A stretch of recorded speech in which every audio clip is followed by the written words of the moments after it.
to the representative of the Lawn District of Lapu-Lapu, Honorable Congresswoman Cindy King Cheng, Lapu-Lapu City Councilors present, Honorable Annabeth Quizon, Honorable Dr. Emilio Galarosa, Honorable Genvi De La Serna, our Lapu-Lapu City Police City Director, the relationship with our tourism stakeholders as fundamental.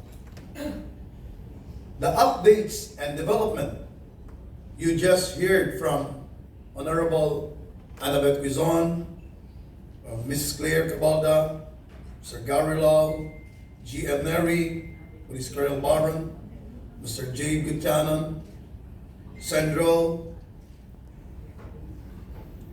Ms. Abayan, Kong Sandy, only prove that our city is moving to an upward direction. After the harrowing years of the COVID-19 pandemic and the devastation brought by Super Typhoon Odette in 2021, Lapu-Lapu City economy has tremendously improved throughout these 3 years, these 3 short years. We have recovered well enough that the remnants of the pandemic and the super typhoon are now little to non-existent. Last June 26, I had the honor to meet the UN Secretary General, His Excellency Mr. Zurab Polo Likashvili, together with our DOT Secretary, Secretary Cristina Garcia Fresco, during the first ever UN Tourism Regional Forum on Gastronomy Tourism for Asia and the Pacific here at the beautiful resort in Shangri-La Resort Mactan and Sheraton Hotel. It was attended by the foreign tourism dignitaries and ministers and renowned culinary and gastronomic experts from all over the globe.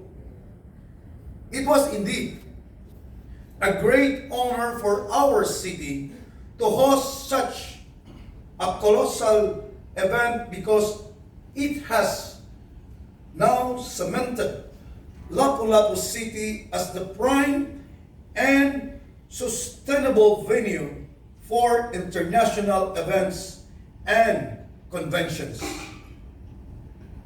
The Secretary General was so amazed with our city, most especially with our world-class hotels and resorts that can accommodate guests from all over the world. And that is why he is convinced that in the future, he will bring more international conventions here in Lapu-Lapu City.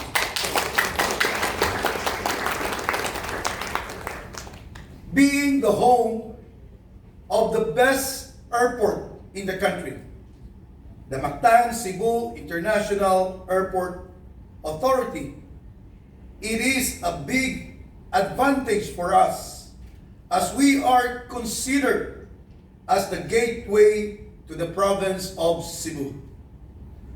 The alignment towards success and development is a collective movement here in one Cebu Island with the support of our very own garbo natong mga Bisaya, Secretary Cristina Garcia Fresco of the Department of Tourism. Cebu is truly blessed to be poured with so many projects that support our tourism industry. from Governor Gwendolyn Garcia of the province of Cebu to the highly urbanized cities and other local government unit in Cebu, we are one and the same towards achieving the goal of environmentally sustainable and socially responsible tourism industry in the one Cebu Island. And of course, I guess all of you are already informed and excited for the biggest and the grandest event in Lapu-Lapu City will be holding 2 years from now, the ASEAN Summit in 2026.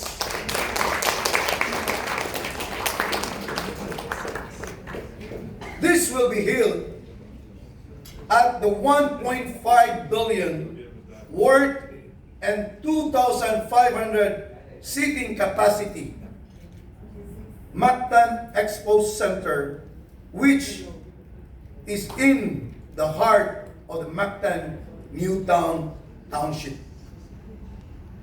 The building of this standalone convention center will be a giant step towards fulfilling our city economic development potential, and at the same time generate more job opportunities and of course promote Lapu-Lapu City growing MICE industry and the local culture and heritage. Delegates and tourists will no longer have to look farther to find the best places to stay and achieve the best tours, because everything is already here in Lapu-Lapu City and the province of Cebu. Currently, Lapu-Lapu City is still under moratorium on the construction of residential condominiums and subdivisions due to our city's worsening traffic congestion. And to address this standing problem of traffic in our city, the Lapu-Lapu City government has a number of projects that we vow to undertake this year onward. To begin with is the LELEX, or the Lapu-Lapu Expressway, which is the first skyway in the Visayas and Mindanao, the first skyway outside Manila.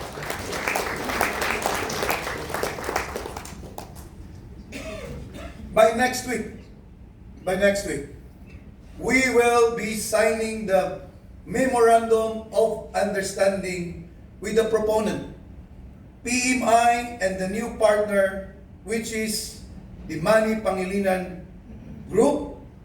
In fact, I spoke Mr. Manny Pangilinan last Sunday that they are expediting the implementation of the Lapu-Lapu Expressway.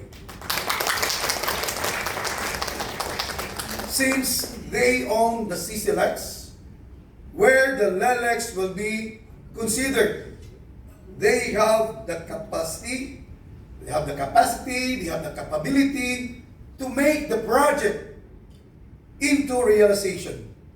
Once the LELEX will be finished traveling from Cebu City to the airport, will now only within 12 minutes.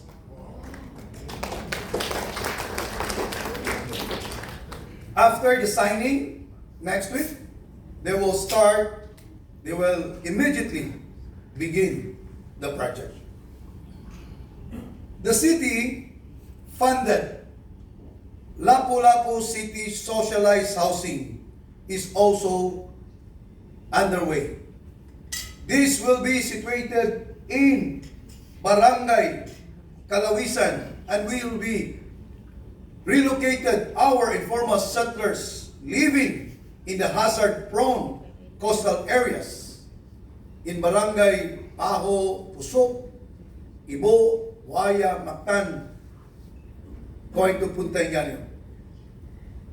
Next month, we will commence with the building of our socialized housing. The construction of the fourth bridge is also now in the timeline for bidding this year. The alignment will be in Kansaga area in Consolacion to Lapu-Lapu City in Marina Seaview.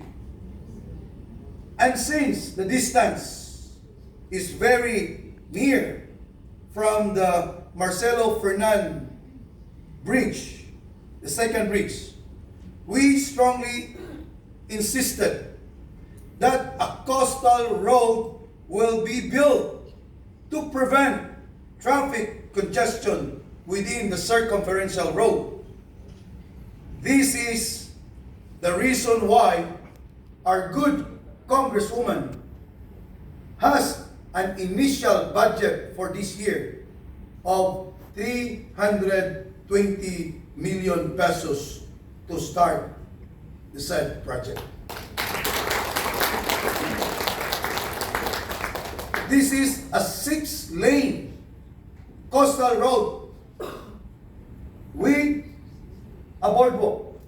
You can see in the screen. Imagine you can walk, you can jog, you can bike along the areas of the fourth bridge, the second bridge, and the first bridge. The coastal road will be on the side of the Magellan Bay facing Cebu City that will traverse all the way from Punta Inganyo to the first bridge of Paho. We call it Osmeña Bridge, the first Mactan-Mandawi Bridge, which is about 10 kilometers. And hopefully, by next year, sending the 320 million budget for this year, there will be an additional of 1 billion pesos. That's our agreement with the DPWH, because this fourth bridge is funded by JICA. And during our meeting, I asked JICA to lend us for this coastal road, but the DPWH insisting that they have the funds to build this coastal road. And now you can see, this is our future. This is to address the traffic problem going to our hotels and resorts.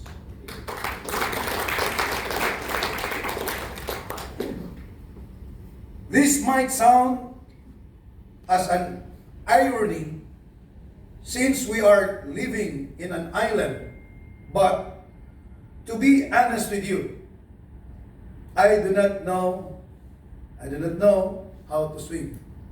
Hindi ko mamalamoy. Nananay lang.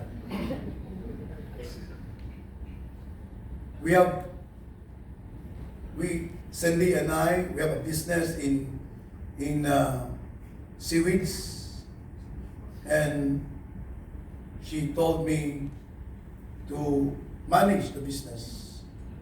And every time I cross the sea, going to the island, she gave me a life vest. Because she knows I don't know how to swim. I don't know how to swim, but I took the risk to dive in our very own seas because I want to experience and see for myself the wonderful and the wonder of our city, bountiful marine ecosystem. I wanted to see the sardine run. That's the sardine run. The sardine run is just like 100 meters away from the Maribago Causeway. And I would like to take this opportunity to thank my buddy during the diving with Sir Amy. He's the diving master. Thank you.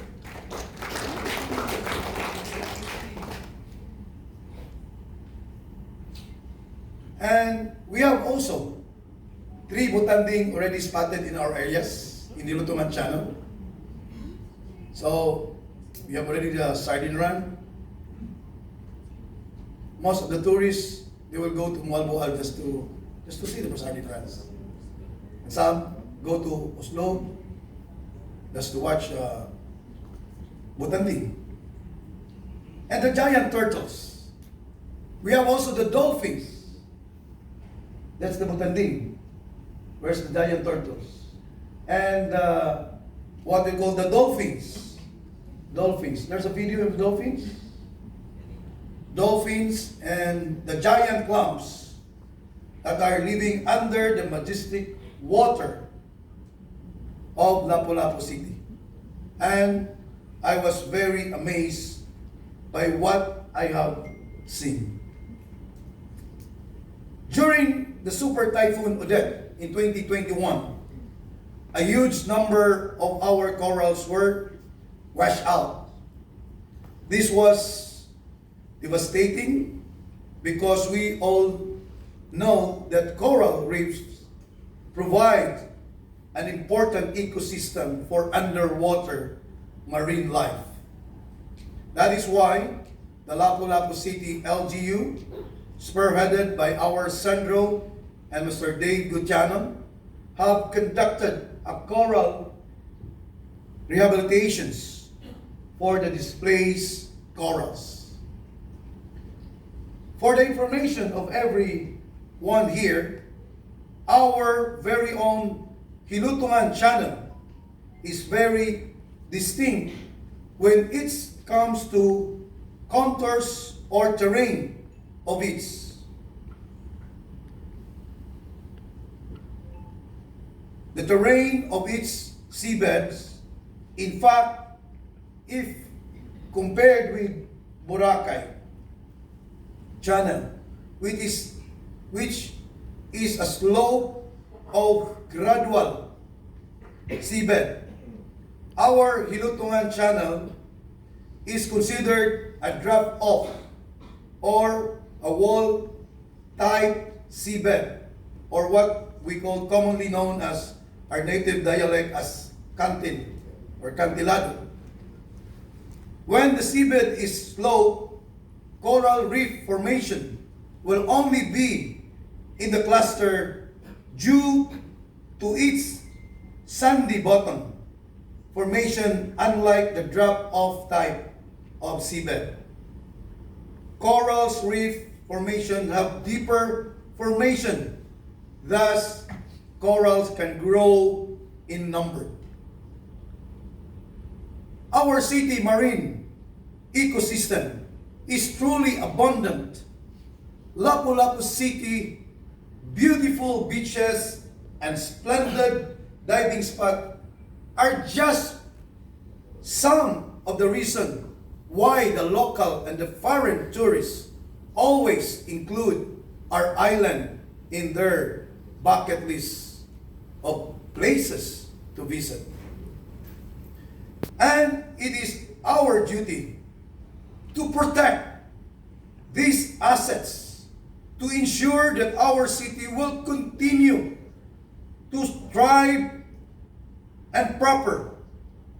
And this is why, together with our Sangguniang Panglungsod, we will passing an ordinance that will require all our tourism stakeholders to plant corals and participate in the city project of our coral reef rehabilitations. We need your constant help and cooperation in maintaining, thus taking good care of our coral reefs for the good of our marine ecosystem and foster our coastal livelihood. In terms of safety, Lapu-Lapu City geography as an island is also at our own advantage, to our advantage. We can easily control the peace and order and keep track in and out of our city. We also have the full support of the Philippine National Police through the LCPO, and we have also the Philippine Air Force and the Navy base in our city. This is very unique because we have the base of the Philippine Air Force and the Philippine Navy. I am confident that the realization of these endeavors we partake